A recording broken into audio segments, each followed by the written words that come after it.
Há pecados que parecem pequenos, quase insignificantes, e que, por isso, acabamos ignorando. Eles se escondem em nossos hábitos, em nossas escolhas diárias e, muitas vezes, até em nossas justificativas. Mas o que não percebemos é que, ao negligenciá-los, estamos plantando sementes que podem destruir nosso amanhã. Esses pecados, quando não confrontados, crescem silenciosamente, corroendo nossa espiritualidade, nossos relacionamentos e nosso propósito. E é exatamente sobre isso que vamos refletir. 3 pecados que, se não forem tratados hoje, podem arruinar o futuro que Deus planejou para nós. A Bíblia nos alerta constantemente sobre a importância de vigiar nossos caminhos. Em Provérbios 4, versículo 23, lemos: "Sobre tudo que se deve guardar, guarda o teu coração, porque dele procedem as fontes da vida." Este versículo nos lembra que nossas ações, por menores que pareçam, têm um impacto profundo em nossa vida espiritual. E é justamente nesse contexto que a figura de Santo Agostinho se torna tão relevante. Um dos maiores teólogos da história cristã, Agostinho dedicou sua vida a entender a natureza do pecado e a graça de Deus. Suas reflexões nos ajudam a enxergar como os pequenos deslizes podem se transformar em grandes quedas, se não forem corrigidos a tempo. Nesta reflexão, vamos explorar 3 pecados específicos: a preguiça, a ganância e a inveja. Cada um deles, quando ignorado, pode se tornar uma armadilha perigosa. Mas, ao mesmo tempo, veremos como a palavra de Deus e as lições de Santo Agostinho nos oferecem caminhos para enfrentá-los e vencê-los. A jornada começa aqui, com um convite à autoanálise e ao arrependimento, porque o amanhã que desejamos construir depende das escolhas que fazemos hoje. A preguiça é um daqueles pecados que muitas vezes subestimamos. Ela não se resume apenas à falta de disposição para realizar tarefas físicas. Vai muito além, atingindo nossa vida espiritual de forma profunda e silenciosa. Quando nos acomodamos, deixamos de cumprir o propósito que Deus tem para nós, e isso pode ter consequências devastadoras no futuro. A preguiça nos impede de crescer, de servir e de buscar a Deus com todo o nosso coração. A Bíblia nos alerta sobre os perigos da preguiça de maneira clara e direta. Em Provérbios 6, versículo 6-11, lemos: "Vai ter com a formiga, ó preguiçoso, considera os seus caminhos e sê sábio. Ela, não tendo chefe, nem oficial, nem comandante, no verão prepara o seu pão, na ceifa junta o seu mantimento. Ó preguiçoso, até quando ficarás deitado? Quando te levantarás do teu sono? Um pouco para dormir, um pouco para toscanejar, um pouco para cruzar as mãos em repouso. Assim sobrevirá a tua pobreza como um ladrão, e a tua necessidade, como um homem armado." Este texto é um chamado à ação, um lembrete de que a inatividade pode nos levar à ruína. A preguiça espiritual é ainda mais perigosa. Quantas vezes adiamos o momento de orar, de ler a Bíblia ou de servir ao próximo? Quantas vezes deixamos para amanhã o que Deus nos chamou para fazer hoje? Esse adiamento constante nos afasta da presença de Deus e nos torna vulneráveis às tentações do inimigo. Em Hebreus 6, versículo 12, somos exortados: "Para que não vos torneis indolentes, mas imitadores daqueles que, pela fé e pela paciência, herdam as promessas." A indolência, ou seja, a falta de zelo, é contrária à vida de fé que Deus espera de nós. Mas como podemos combater a preguiça? O primeiro passo é reconhecer sua presença em nossas vidas. Precisamos examinar nossos hábitos e identificar onde estamos sendo negligentes.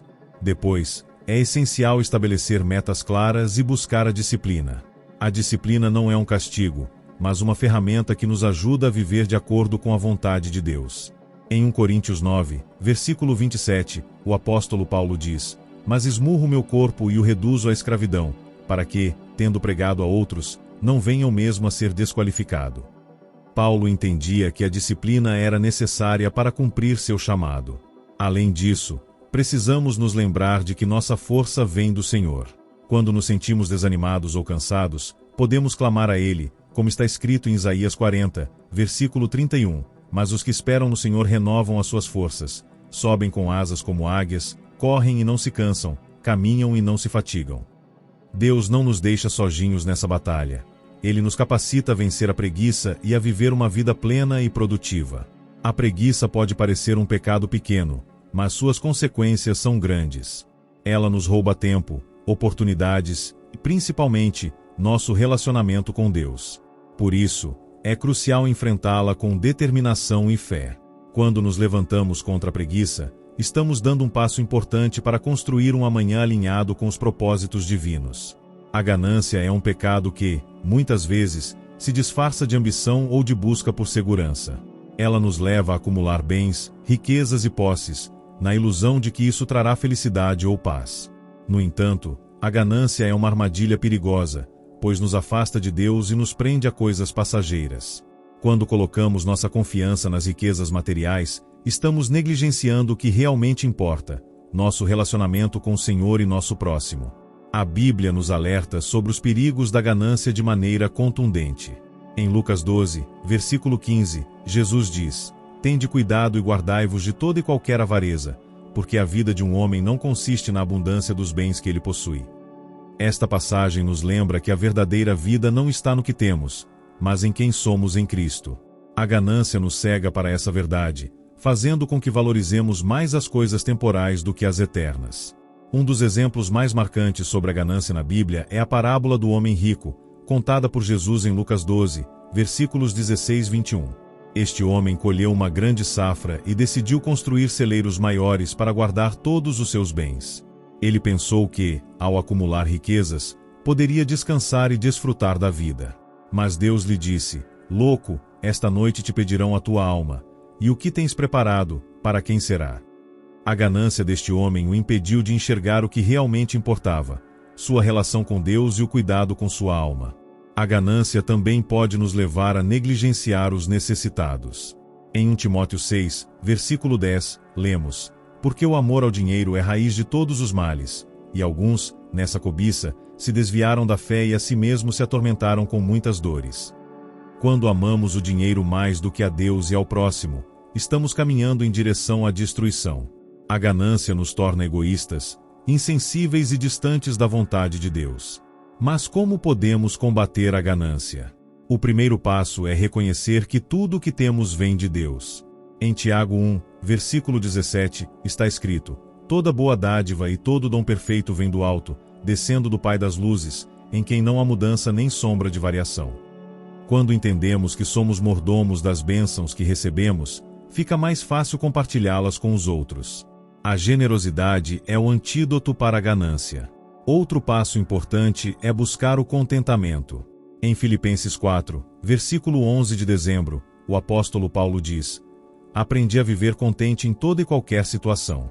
Tanto sei estar humilhado como também ser honrado. De tudo e em todas as circunstâncias, já tenho experiência, tanto de fartura como de fome, assim de abundância como de escassez." O contentamento não significa conformismo, mas sim confiança de que Deus suprirá todas as nossas necessidades. Por fim, precisamos lembrar que as riquezas verdadeiras não são materiais. Em Mateus 6, versículo 20, Jesus nos exorta: "Ajuntai para vós outros tesouros no céu, onde traça nem ferrugem corrói, e onde ladrões não escavam nem roubam." Quando investimos no reino de Deus, estamos construindo um tesouro eterno, que ninguém pode nos tirar. A ganância é um pecado que pode destruir nosso amanhã, se não for confrontado hoje. Ela nos afasta de Deus, nos torna insensíveis ao próximo e nos prende a coisas passageiras. Mas, quando escolhemos viver com generosidade, contentamento e foco nas riquezas eternas, estamos construindo um futuro alinhado com os propósitos divinos. A inveja é um pecado que corrói o coração e destrói relacionamentos. Ela surge quando nos comparamos com os outros e passamos a desejar o que eles têm, seja sucesso, bens materiais, habilidades ou até mesmo características pessoais. A inveja nos leva a um estado de insatisfação constante, onde não conseguimos celebrar as conquistas alheias e, pior ainda, desejamos que os outros percam o que têm. Esse sentimento amargo não só nos afasta das pessoas, mas também de Deus.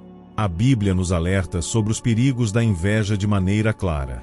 Em Tiago 3, versículo 16, lemos: "Porque onde há inveja e sentimento faccioso, aí há confusão e toda obra má." Este versículo nos mostra que a inveja é uma porta aberta para a desordem e para o pecado. Ela nos leva a agir de maneira egoísta e a prejudicar os outros, muitas vezes sem percebermos o mal que estamos causando. Um exemplo marcante de inveja na Bíblia é a história de Caim e Abel, em Gênesis 4. Caim ficou irado e invejoso porque a oferta de Abel foi aceita por Deus, enquanto a sua não. Essa inveja o levou a cometer o primeiro assassinato registrado nas Escrituras. Em Gênesis 4, versículo 7, Deus adverte Caim: se procederes bem, não é certo que serás aceito? Se, todavia, procederes mal, eis que o pecado jaz à porta. O seu desejo será contra ti, mas a ti cumpre dominá-lo. Esta passagem nos ensina que a inveja é um pecado que precisa ser dominado antes que nos domine. No seu livro, Confissões, Santo Agostinho relata que a inveja é um dos pecados mais destrutivos, pois nos impede de amar verdadeiramente. Ele escreve: a inveja é o veneno da alma, que nos faz desejar o mal para o próximo e nos afasta da caridade que Deus espera de nós. Agostinho entendia que a inveja é contrária ao amor, que é o fundamento da vida cristã. Quando permitimos que a inveja habite em nosso coração, estamos nos distanciando do propósito de amar a Deus e ao próximo. Mas como podemos combater a inveja? O primeiro passo é reconhecer que ela existe em nosso coração. Precisamos examinar nossos sentimentos e identificar quando estamos nos comparando com os outros de maneira prejudicial. Em Gálatas 5, versículo 26, somos exortados: não nos tornemos vangloriosos, provocando uns aos outros, tendo inveja uns dos outros. Este versículo nos lembra que a inveja é incompatível com a vida no espírito. Outro passo importante é cultivar a gratidão. Quando nos concentramos nas bênçãos que Deus nos deu, fica mais difícil sentir inveja dos outros. Em 1 Tessalonicenses 5, versículo 18, lemos: em tudo dai graças, porque está é a vontade de Deus em Cristo Jesus para convosco. A gratidão nos ajuda a enxergar a bondade de Deus em nossas vidas e a valorizar o que temos, em vez de desejar o que pertence aos outros. Além disso, precisamos aprender a celebrar as conquistas alheias. Em Romanos 12, versículo 15, somos encorajados: alegrai-vos com os que se alegram e chorai com os que choram. Quando nos alegramos com o sucesso dos outros, estamos praticando o amor genuíno e nos libertando da amargura da inveja. A inveja é um pecado que pode destruir nosso amanhã, se não for confrontado hoje. Ela nos afasta de Deus, nos leva a agir de maneira egoísta e nos impede de viver em comunhão com os outros. Mas, quando escolhemos cultivar a gratidão, o contentamento e o amor, estamos construindo um futuro alinhado com os propósitos de Deus. Refletir sobre esses três pecados, a preguiça, a ganância e a inveja, nos leva a um profundo exame de consciência. Eles podem parecer pequenos hoje, mas, se não forem confrontados, têm o poder de destruir nosso amanhã. A boa notícia é que Deus nos dá a graça e a força para vencê-los. Basta que estejamos dispostos a reconhecer nossas falhas, arrepender-nos e buscar uma vida alinhada com sua vontade. Que esta reflexão seja um convite para você olhar para dentro de si e tomar as decisões certas hoje, para construir um futuro cheio de propósito e bênçãos. Se esta mensagem tocou seu coração e você acredita que ela pode ajudar outras pessoas, não deixe de se inscrever no canal e compartilhar este conteúdo. Sua participação é essencial para que mais pessoas possam refletir sobre esses pecados e encontrar a liberdade que só Deus pode oferecer. Que Deus abençoe sua vida e guie seus passos em cada decisão que você tomar. E até mais.